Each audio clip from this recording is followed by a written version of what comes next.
Jangan wayang. Enggak ya? Diatasin. Tadi udah kita diskusikan pagi ya. Jadi Frisel ini ada turun, memang nilainya kalau Frisel melihat bagaimana nilai daripada penyusutan, semua dihitung semua, saya nilainya tinggi sekali. Tapi bagi saya pertama fungsi pasar ini harus berjalan dengan baik, memberikan efek manfaat yang maksimal ya untuk pemutaran perekonomian di Kabupaten Buleleng. Kan itu intinya. Sehingga tadi diputuskan misalnya contoh kalau iuran depo di depan sampai 190.000 kan masuk akal. Karena mereka berhitung nilai dengan benefitnya kan gitu ya.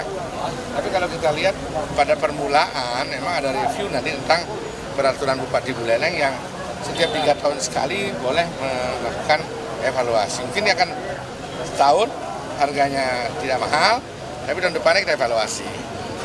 Ya karena kita belum tahu nih berapa akhirnya operasionalnya. Contoh dengan kebersihan ya, karena kebersihan kita 10 orang nggak cukup nih. Apalagi 2 shift. Yang tadi baru diputuskan bahwa pasar akan buka dari pagi sampai jam 2 sore, baru boleh pedagang bermobil sampai jam 12 malam. Lewat 12 malam nggak boleh. Ya, jadi pagi tidak ada pasar bermobil. Angka harganya? Nah, masih dicarikan, mungkin nggak jauh-jauh. Ya belum. Tapi udah hampir pasti, mungkin besok udah final. Ya. Relokasi kapan Pak? Hah? Relokasinya kapan Pak? Februari nantinya.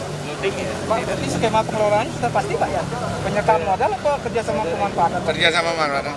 Kerjasama pemanfaatan. Kalau pengelolaan nanti ini apa kena biaya penurunan nilai hasil kan nggak mungkin mau.